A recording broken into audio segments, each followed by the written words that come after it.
Meenakshi Faculty of Pharmacy. Admission open for B.Pharm. Apply now.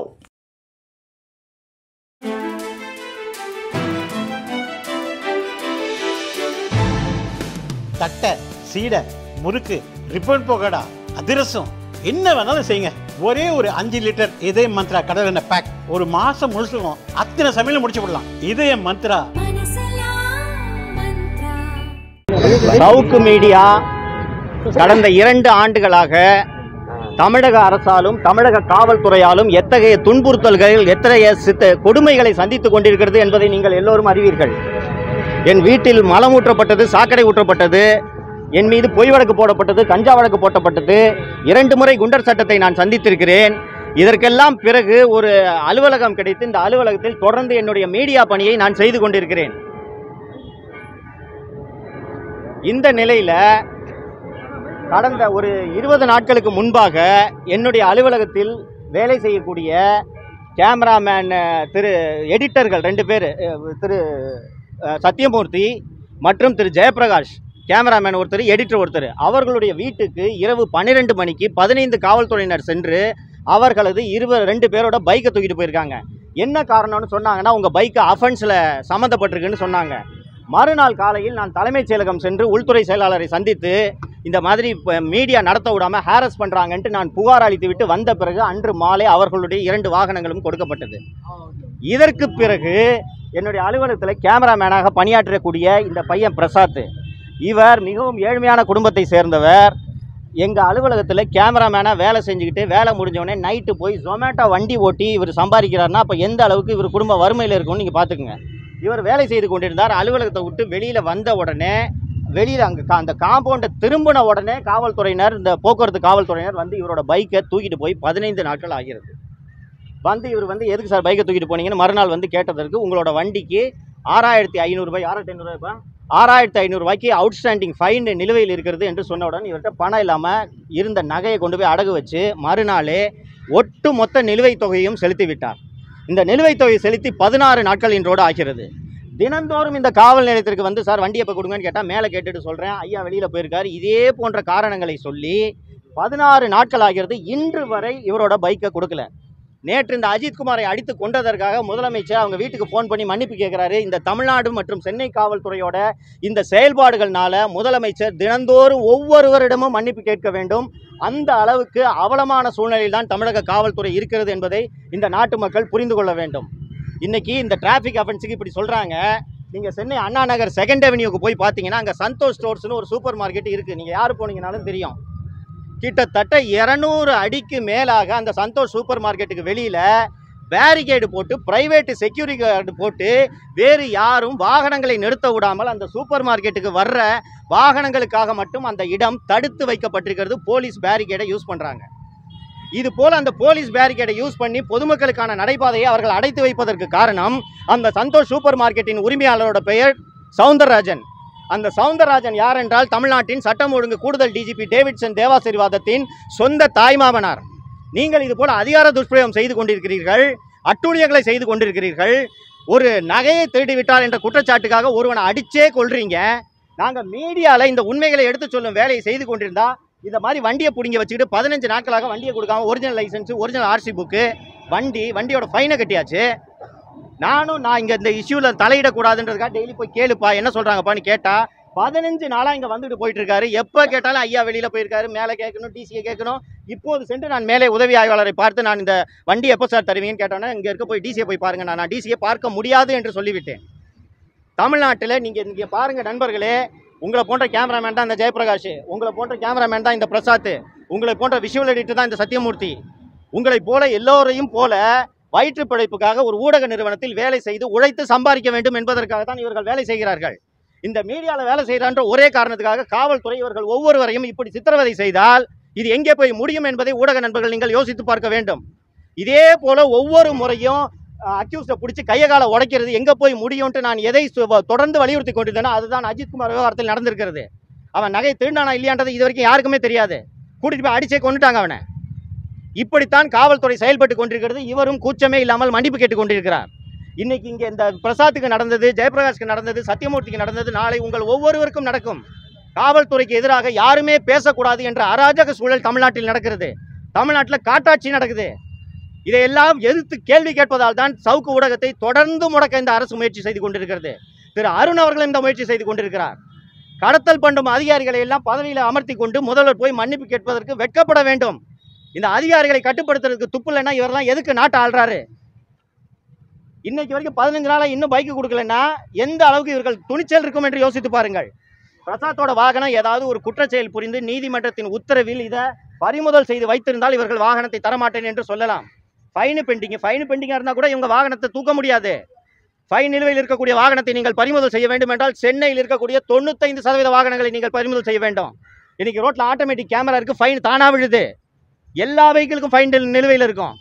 அப்படி இருக்கும்போது fine bending இருக்கா? எதுக்காக இந்த வாகனத்தை பறிமுதல் செய்யணும்? வேண்டுமென்றே என்னுடைய அலுவலகத்தில் பணியாற்றும் ஊழியர்கள் அச்சப்பட்டு என் மீடியாவில் பணியாற்றாமல் விலகி ஓட வேண்டும் என்பதற்காகத்தான் இந்த காவல்துறை, குறிப்பாக சென்னை மாநகர ஆணையர் திரு அருண் அவர்கள் இதை திட்டமிட்டு செய்து கொண்டிருக்கிறார். இந்த பொம்மை முதல்வர் இதை வேடிக்கை பார்த்து கொண்டிருக்கிறார். எது கொஸ்டின்ஸ் இருக்கா? பிரதர், இப்போ வந்து கேட்குறேன் சார், வண்டி எங்கே இருக்குது, சாவி கொடுத்துருங்க சார் சொல்லி கேட்கும்போது போய் டிசியை பாருங்கன்னு சொல்கிறாங்க. நான் கேட்டேன் சார், ஃபைனை கட்டியாச்சு, அவுட்ஸ்டாண்டிங் இல்லை, எந்த பவர் அடிப்படையில் நீங்கள் வெஹிக்கிளை டீடைன் பண்ணி வைக்கிறீங்க என்ன கேட்கும்போது நீங்கள் போய் டிசியை ஒரு வார்த்தை பார்த்துருங்கன்னா, நான் டிசியெல்லாம் பார்க்க முடியாது சார், வண்டியை கொடுக்க வேண்டிய நீங்கள் தான், சீஸ் பண்ணது வண்டி நீங்கள் தான் கொடுக்கணும், நான் டிசியை பார்க்க முடியாதுன்னு சொல்லிட்டு தான் வந்தேன். தொடர்ச்சியாக வந்து உங்களை சவுத் மீடியாவை சுற்றியே தான் அந்த பழிவாங்கக்கூடிய நடவடிக்கை இருந்துட்டு நான் இதை உறுதியாக அனுபவபூர்வமாக நான் இதை உணர்ந்து சொல்கிறேன். எங்கள் வீட்டில் வந்து சாக்கடை ஊற்றப்பட்டதை நீங்களே பார்த்துருப்பீர்கள். நீங்கள் அதுக்கு முன்னாடி பிரசாத்தோட வண்டியை தூக்குறாங்க, எடிட்டர் சத்தியமூர்த்தியோட வண்டியை தூக்குறாங்க. வண்டியில் ஃபைன் அவுட்ஸ்டாண்டிங் இருந்தால் கூட ராத்திரி 12 மணிக்கு எதுக்கு சார் நீங்கள் வந்து வண்டியை தூக்கணும்? நான் தலைமைச் செயலகத்தில் பத்திரிகையாளர் சந்தித்த போது இதை பற்றி விரிவாக கூறினேன். வண்டியில் ஃபைன் அவுட்ஸ்டாண்டிங் இருந்துச்சுன்னா ராத்திரி 12 மணிக்கு அசோக் நகர் ஏசி தலைமையில் 13 காவல்துறையினர் வந்து எதற்காக வீட்டிலிருந்து வண்டியை தூக்க வேண்டும்? இது சவுக்கு மீடியாவுக்கு எதிராக திட்டமிட்டு செய்யப்படும் சதி என்று உங்களுக்கு புரியவில்லையா? இதை வேண்டுமென்றே செய்கிறார்கள். இதை இந்த முதல்வர் வேடிக்கை பார்த்து கொண்டிருப்பதுதான் எனக்கு வருத்தமாக இருக்கிறது. நான் தொடர்ந்து பதிவு செஞ்சுக்கிட்டு இருக்கேன். இந்த அதிகாரிகள் வேண்டுமென்றே இதை செய்கிறார்கள். இந்த அதிகாரியை கட்டுப்படுத்துறது கூட துப்பில்லாத இந்த முதல்வர் எப்படி இந்த நாட்டை ஆழ்வார் என்பதை யோசித்து பாருங்கள் நீங்கள். சரி, அஜித்குமார் மரணத்தில் வந்து 5 காவலர்கள் மீது நடவடிக்கை எடுத்திருக்காங்க, சிபிஐக்கு வந்து மாற்றிருக்கிறாங்க. இதை நீங்கள் உட்பட பலரும் விமர்சித்து தான் வராங்க. இப்படி இருக்கும்போது அரசனுடைய அந்த நடவடிக்கை சரியான பாதையில் போகுதுன்னு நீங்கள் பார்க்குறீங்களா? நேற்று சென்னை உயர்நீதிமன்றத்தின் மதுரை கிளை இந்த அஜித்குமாரின் கொலை தொடர்பாக பல்வேறு கேள்விகளை எழுப்பியது. அந்த கேள்விகளுக்கு அரசு தரப்பில் ஒரு பதில் கூட இல்லை. ஸ்பெஷல் டீமை அஜித்குமாரை பிக்கப் பண்ணி விசாரிக்கிறதுக்கு கூட்டிட்டு போனாங்கன்னு சொல்லும்போது ஸ்பெஷல் டீமுக்கு இந்த பணியை உத்தரவிட்டது யார் என்ற கேள்வியை நீதிமன்றம் ஸ்பெசிஃபிக்காக எழுப்புகிறது. இல்லை சார், அவங்க ஸ்பெஷல் டீம் எல்லாத்தையும் மானிட்டர் பண்ணுவாங்கன்னு சொல்லும்போது எப்படி அவர்களுக்கு தெரியும் யாரின் கீழ் அந்த தனிப்படை செயல்படுகிறது என்ற கேள்விக்கு அவர்களிடம் பதில் இல்லை.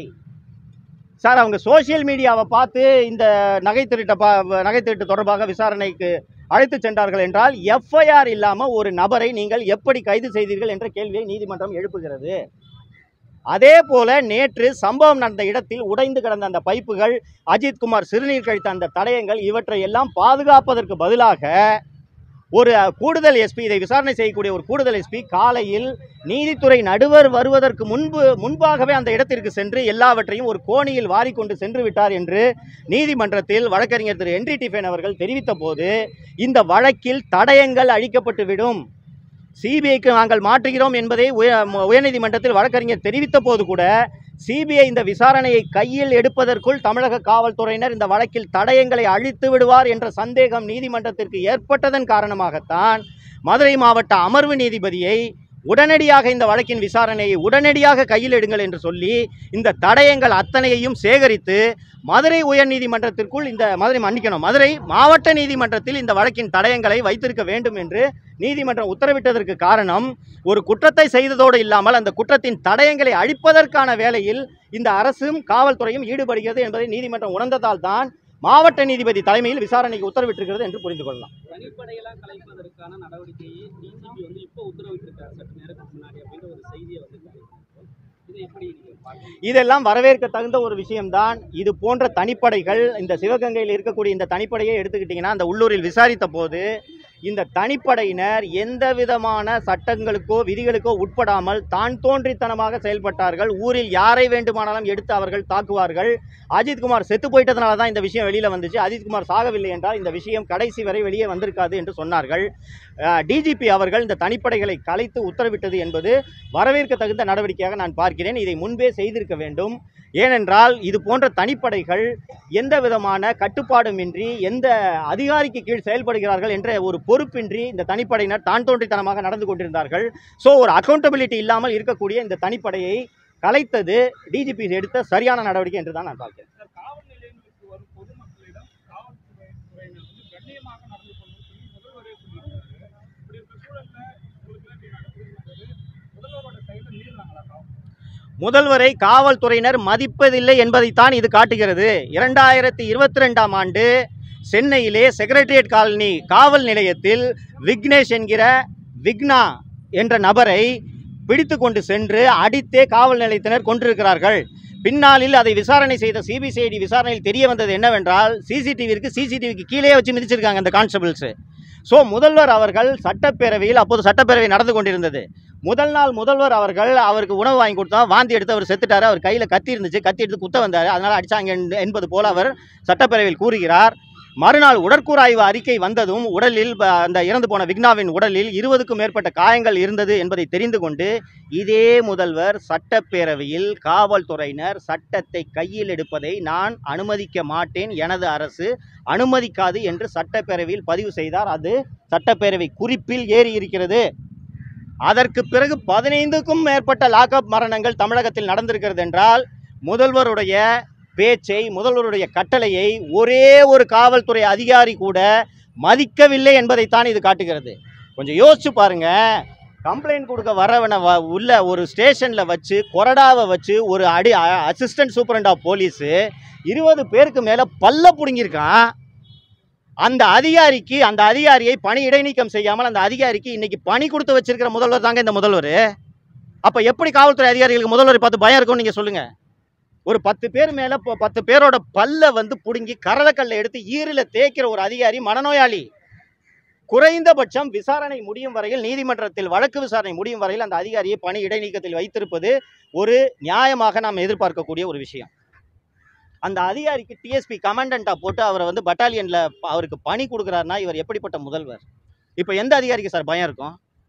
66 பேர் கள்ளச்சாராயம் குடிச்சு சாப்பிட்றான் அந்த டிஸ்ட்ரிக்ட் எஸ்பி சமய் சிங் மீனாவுக்கு 3 மாதம் கழித்து உடனடியாக வேலை கொடுத்தானா எந்த அதிகாரி சார் பயப்படுவான் சிஎம்முக்கு?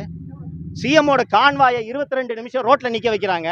இதுக்கு காரணமான அதிகாரி யாருன்றதை கண்டுபிடிச்சி அவர்கள் மீது கூட நடவடிக்கை எடுக்கல முதல்வர். எப்படி பயப்படுவாங்க அதிகாரிங்க? சென்னை விமான சாகச நிகழ்ச்சியில் 5 பேர் சாகுறாங்க. இந்த 5 பேர் செத்ததுக்கு யாராவது ஒரு அதிகாரி பொறுப்பாக இருக்க வேண்டும் அல்லவா? ஒருவர் மீது கூட நடவடிக்கை எடுக்கவில்லை என்றால் எப்படி முதல்வரை பார்த்து பயப்படுவார்கள்? அதனால தான் எங்கள் மீடியாவுக்கு இது தொடர்ந்து நடந்துட்டு இருக்குன்னு சொல்கிறேன்.